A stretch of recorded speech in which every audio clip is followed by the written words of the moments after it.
very, very observed that they like to treat everybody who come here.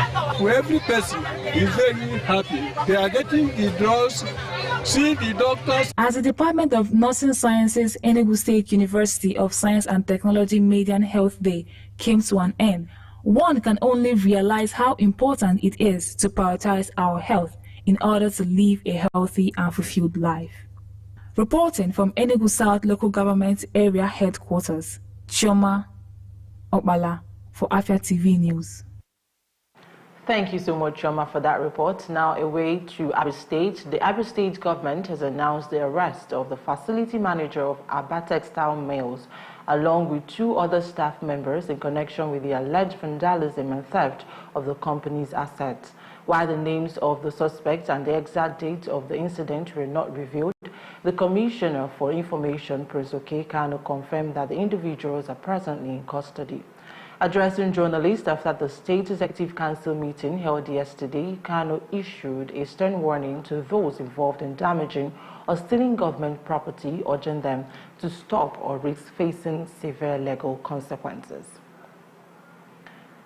A fire broke out early Tuesday morning at the residential building on Ukosi Road near the Uguna Bomba Junction in Onitsha, Anambra State. The blaze reportedly lasted several minutes before the state fire service personnel arrived and managed to contain it, preventing it from spreading to neighboring structures. According to eyewitnesses, one firefighter sustained critical injuries while battling the flames. In a statement, Anambra State Fire Chief Chukwudi Chiketa confirmed the incident, adding that the injured officer was promptly taken to the hospital and is currently receiving treatment. Now, in a strategic effort to turn Anambra State into a technology-driven and youth-focused economy, Governor Chukwuma Soludo's administration has rolled out the second phase of the One Youth, Two Skills program, aimed at training 10,000 youths across the state. The initiative seeks to tackle unemployment, boost job readiness, and equip the youth for careers in the modern workforce. In an exclusive interview about the program's impact, Chief Eloka Amobi, youth leader of the All Progressives Grand Alliance, Apoga UK chapter, highlighted that the scheme goes beyond basic vocational training. He noted that it lays a strong foundation for long-term economic growth by arming young people with relevant practical and tech-based skills aligned with today's job market needs. And now to South-South region, Speaker of the House of Representatives, Abash Tajuddin, stated on Tuesday that the key responsibility of the Rivers State Administrator, Rear Admiral Ibok Ete Ekweibas, is to ensure the delivery of essential governance functions during his tenure. He emphasized that the administrator must act with transparency and accountability, especially since he will work closely with the National Assembly on matters concerning peace, order, and the administration of the state. Abad dismissed claims that the National Assembly's involvement in the Rivers State political crisis is driven by political revenge. He made these remarks while inaugurating a 21-member ad hoc committee tasked with observing IBA's activities in accordance with the 1999 Constitution, which grants legislative powers to the National Assembly in times of emergency rule. Now we'll take a short break. When we return, more on the news. Please stay.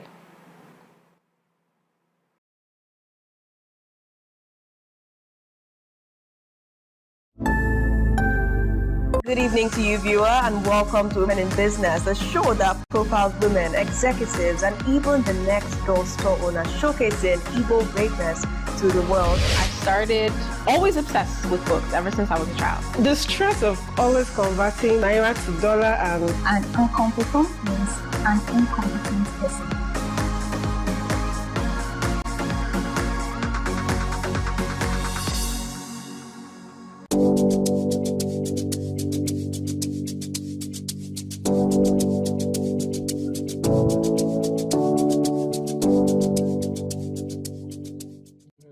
What are your thoughts on the spate of sex for grades in Nigerian universities? This very issue of owing salary should be criminalized. How can they amplify their voices? People don't have evidence. You want to get to know about it? Have to stay tuned right here on Afia Morning Show to get the pulse and the feel of that.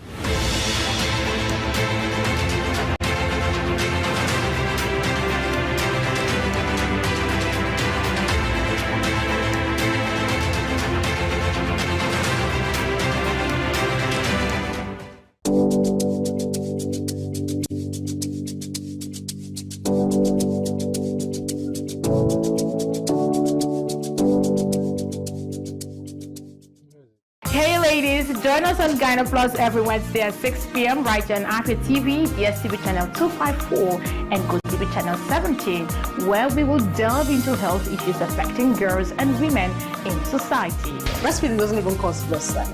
The frequency of breastfeeding means the approach you take to make sure that your well-being is maintained. Welcome to the latest and most amazing show upon here. Ladies and gentlemen, welcome to Lunch Break. You don't sing alone. I did single. For real. You're not a backup singer. That's what they do.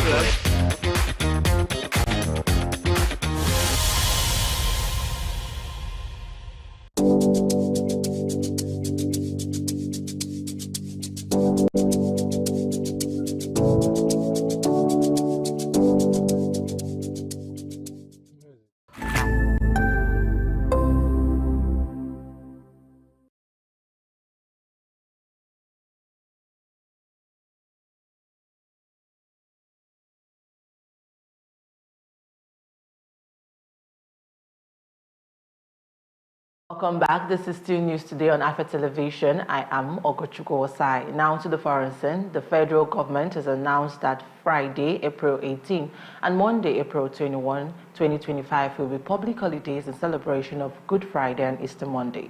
This announcement was made on Tuesday by the Minister of Interior, Dr. Olubunmi Tunji-Ojo, who urged Christians to reflect on the values of love and sacrifice exemplified by Jesus Christ's death for human salvation. In a statement issued by the ministry's Permanent Secretary, Dr. Magdalene Ajani, the minister encouraged Nigerians to use the holiday period to pray for peace, unity, and national stability. He also reaffirmed President Bola Tinubu's dedication to renewed hope agenda aimed at driving the country's development and progress. Now to business news. The executive chairman of the Federal Inland Revenue Service, FIRS, Zach Adedeji, on Tuesday disclosed that accurately determining revenue losses from tax expenditure remains a challenge due to insufficient data across key government agencies. He explained that the lack of proper assessment of tax incentives against their actual economic impact makes it difficult to measure their true cost, leading to the circulation of unverified figures in various sectors. Adedeji shared this insight during his keynote address at the 2025 Tax Expenditure Workshop organized by the Tax Expenditure Management Unit of the FIRS Corporate Service Group in Abuja. The workshop, themed Tax Expenditure and its Effect on Government Revenue, focused on evaluating whether tax incentives are truly promoting economic growth or gradually weakening the country's revenue base. The Federation Account Allocation Committee, FAC, has announced a continued decline in monthly allocation to the federal government, states and local government councils, with a total of 1.578 trillion naira distributed as revenue for March 2025. This marks the third straight month of declining disbursements compared to 1.678 trillion naira in February and 1.703 trillion naira in January. These figures were revealed in a press release on Tuesday by Bawa Mukwa, Director of Press and Public Relations at the Office of the Accountant General of the Federation, following the April FAC meeting in Abuja. According to the release, the 1.578 trillion naira comprised 931.325 billion naira from statutory revenue, 593.750 billion naira from value-added tax, and 24.971 billion naira from the electronic money transfer levy, and 28.711 billion naira from exchange rate difference. We'll take a quick break now. When we return, more on the news. Please stay.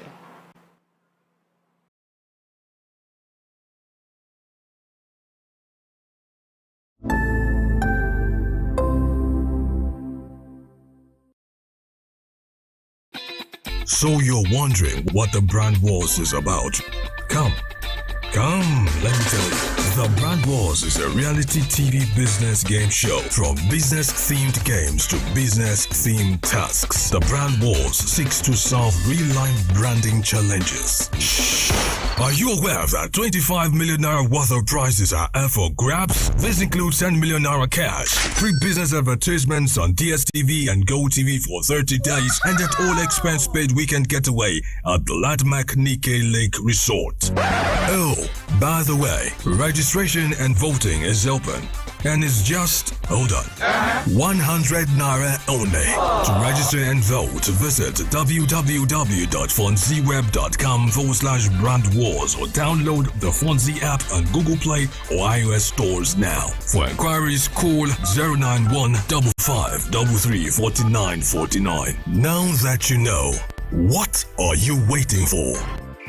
Register now. Proudly brought to you by Fonzie and Landmark Africa Group, season sponsors, and supported by Afia TV, Afia 99.3 FM, Market Studio, Zoe Multimedia Studios, and Obalende, Enugu.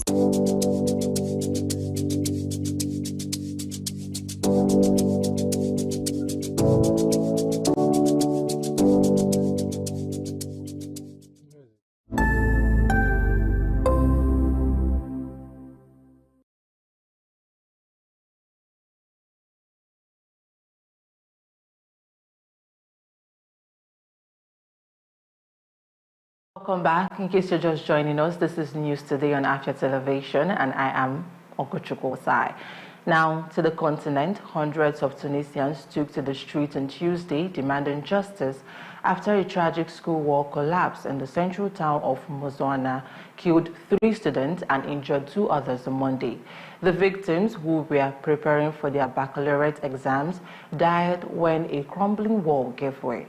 Protesters say the disaster highlights the poor state of public services and the government's failure to maintain deteriorating infrastructure worsened by Tunisia's ongoing economic and social challenges. According to eyewitnesses, businesses and schools in the area were shut down in response to the tragedy. Crowds gathered outside the National Guard headquarters in Mozwana, chanting against social neglect and calling for the removal of local authorities.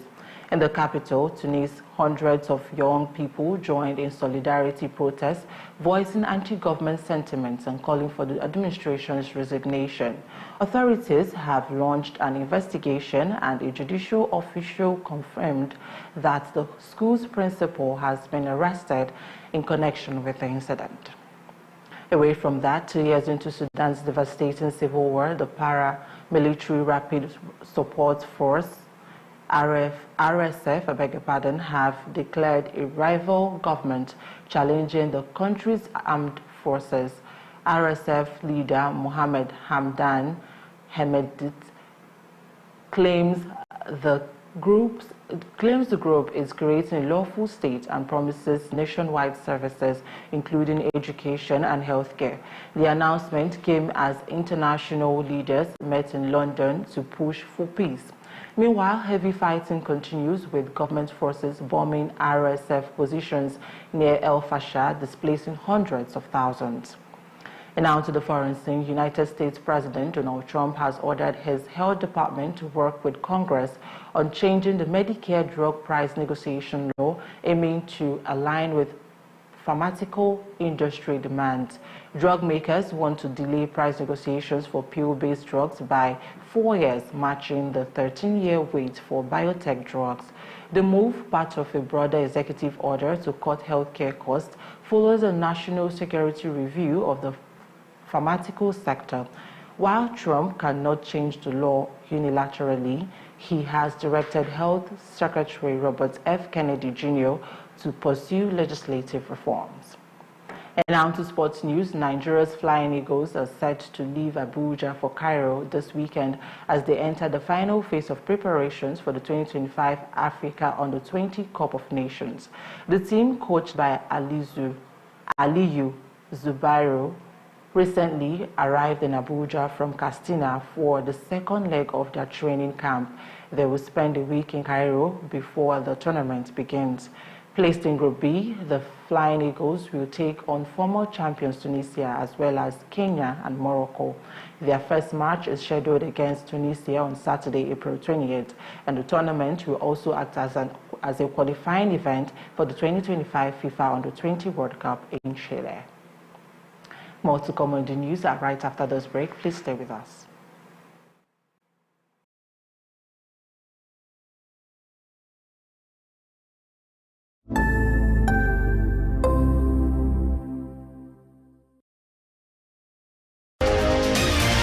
Here is exciting news. Registration for the Brand Wars Business Game Show has been extended to May 11th, 2025. Are you ready to take your business to the next level and win 25 million Naira worth of prizes? Whether you're a seasoned business mogul or an aspiring game changer, Brand Wars is your stage to shine. To register for 100 Naira only, download the Funzy app on Google Play and iOS stores. Funzy is spelt as F-U-N-Z. Fill in your data and verify your email. Upload a 30 seconds video stating why you want to compete. Then get your friends to vote for you. Hurry, the clock is ticking. For inquiries, call, send SMS or WhatsApp message to 091-5533-4949. That is 091-5533-4949. You've got until May 11th to secure your spot and be part of the action. Brand Wars, where business meets battle.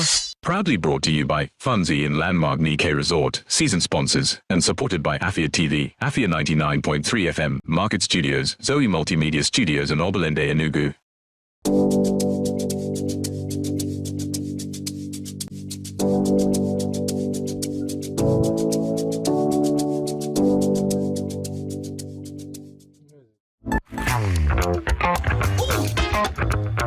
Time check, it's 2 p.m. and it's time for us to vibe, chill, and relax. Ladies and gentlemen, welcome to Lunch Break on Afia TV. So Lunch Break is all about the music, it's all about fun, it's all about entertainment, it's all about entertaining gossip and stories from social, it's all about the latest trends, it's about what's lit, it's all about the games with our guests, and yes, in general, I like to say it's all about the vibe and vibes only.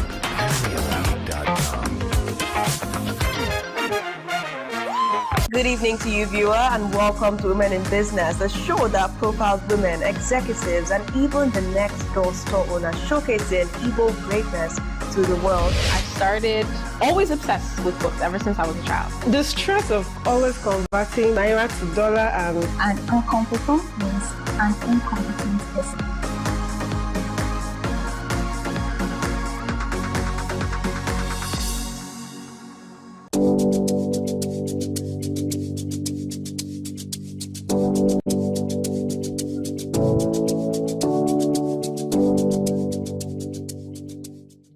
What are your thoughts on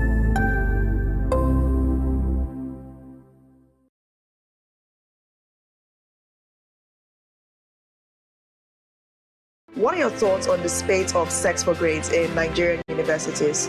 This very issue of owing salary should be criminalized. How can they amplify their voices? People don't have evidence. You want to get to know about it? Have to stay tuned right here on Afia Morning Show to get the pulse and the feel of that.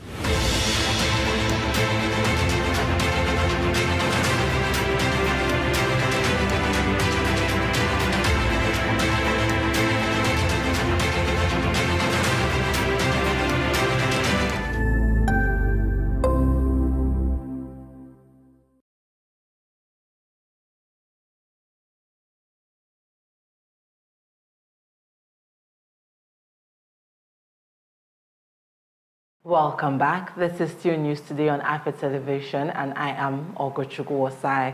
And now to the story that continues to affect thousands of Nigerians and many more across the world, which is Ponzi schemes.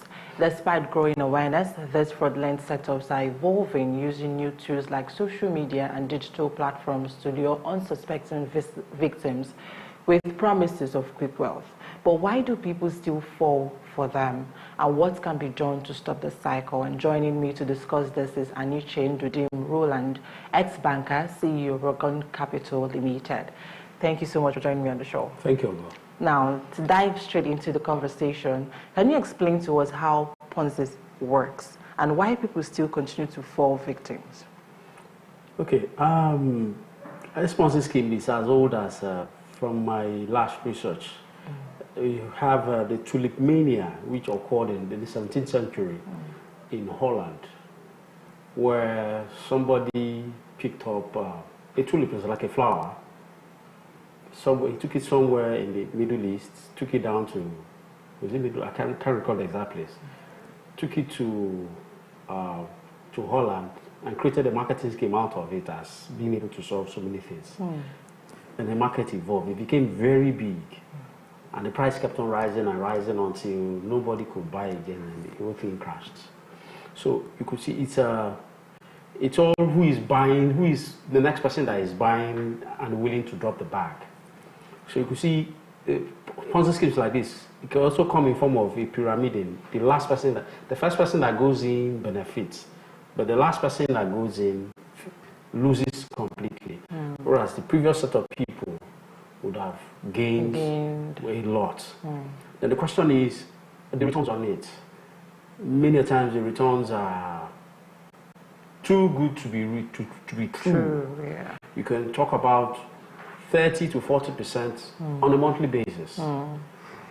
And one other problem is the environment in which it happens. Many times, such Ponzi scheme thrives in the midst of a recession or a depression or global economic pressure, where there's so much scarcity, there's wants, there's a lot of pressure. And so people want to look for means of making ends meet, whereas ends never meet. So you see them fall prey to such ventures. One other problem is many times they don't do their due diligence. And like, they just want to eke a living out of a venture. You also have another set of people, even if they are well informed, that, hey, this thing is not for real. But they're like, they say, but this thing has been going on for 1 month, 2 months, 3 months, 1 year, 2 years, 3 years. Because it has gained ground for 2 to 3 years, it seems to get its credibility. So people get forced into such ventures. And you never can tell. The owners behind such ventures have a target. And so when they hit that target, they bolt out. And everybody speaking about this credibility, what are there things that give it away for people to actually pay attention to? Because we've seen situations where you can even find their office, you can see their website, you can see all these things. So to an extent, it feels real, it feels true. So are there things that we can pay attention to say these things give these platforms away? Okay, now, the first thing you should look at is the returns.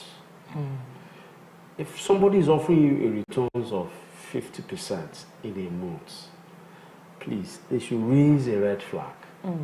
What kind of business are you going to do that will generate 50% per month? When you say 50% per month, you need to multiply 50% times 12 months. That's over 600%. So you could see it's outrageous. Many times people look for today, not looking at the future. And so you start to wonder, what's driving this person?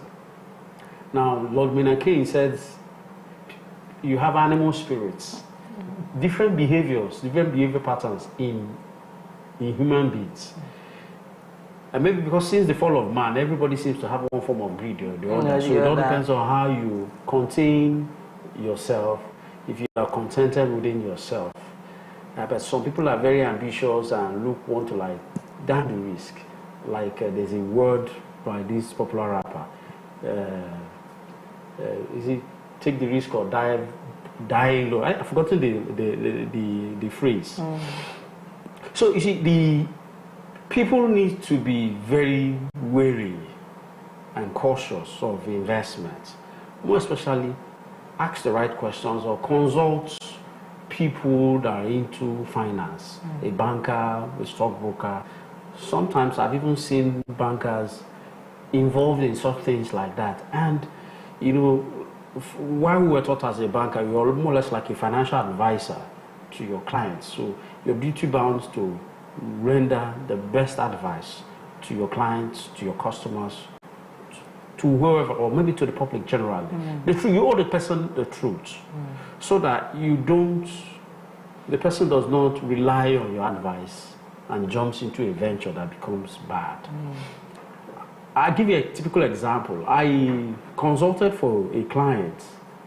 It was an MD of a firm.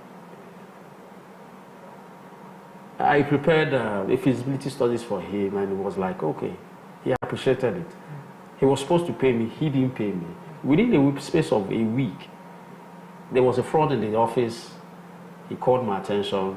I unearthed the fraud, gave him a link how to address the fraud, much was involving his accountant. And I raised all the questions to ask the lady, and it was watertight. So the accountant fell into it.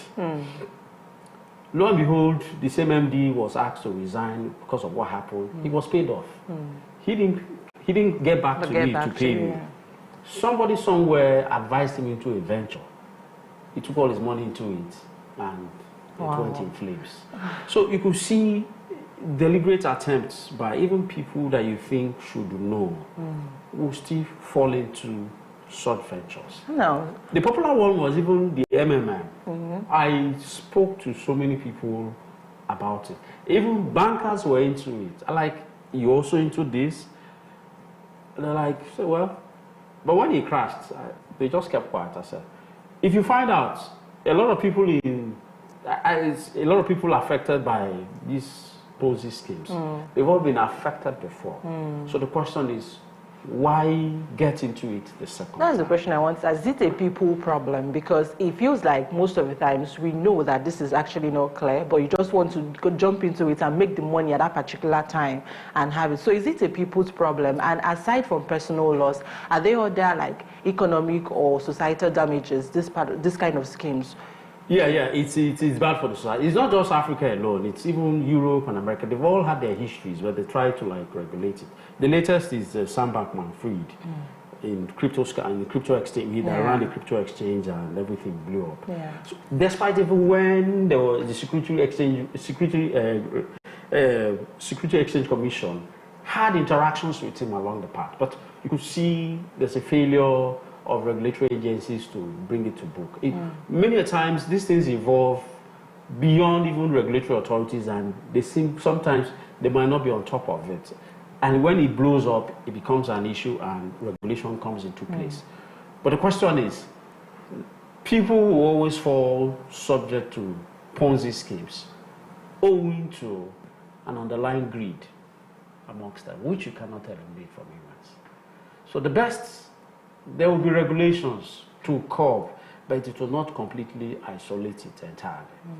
Okay, do you think we actually have a weak system here in Nigeria? Because we continue to see, I'm not surprised that even in the next 3 months you hear another one coming up, you understand? We see people going into it. So does it mean that we have a weak system here in Nigeria that does not actually checkmate these things, these people, this investment, these systems that just come in and talk about money? No, I won't say we have weak systems. What I will say is regulatory authorities that are abreast and all ahead of the curve in foreseeing schemes like this and preventing it. More especially knowledgeable people in the regulatory authorities like, hey, this thing is coming out. What do we do to checkmate it? There should also be coercion with the financial institutions, because you will see funds coming into volumes going to a particular account. Questions will arise, what the problem? I recall in my banking days in 2007-8, there was a firm, Nospecto. It was very popular. A lot of people were pouring in monies into it. It became a very big scheme, so all the bankers became concerned. What they did was they reported to the regulatory authorities, and it was shut down. So there needs to be that synergy between the financial institutions with the regulatory authorities to trigger schemes like this that are like questionable.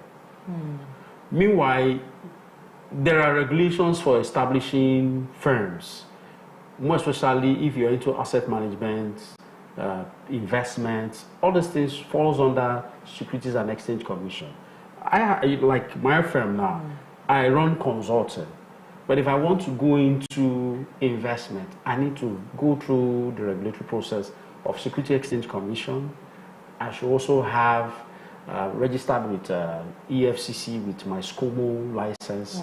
It's well regulated, and so to build that form of credibility and to build that credibility before the public. Then the issue is even investors need to do their background check. Who is this person? The people behind this firm. What are they into? What's their track record? Who are the people behind that? There are a whole lot of questions. You also find Ponzi schemes, even the latest one which you have, your crypto. That is another big issue. Currently you have about over 17,000 crypto coins. And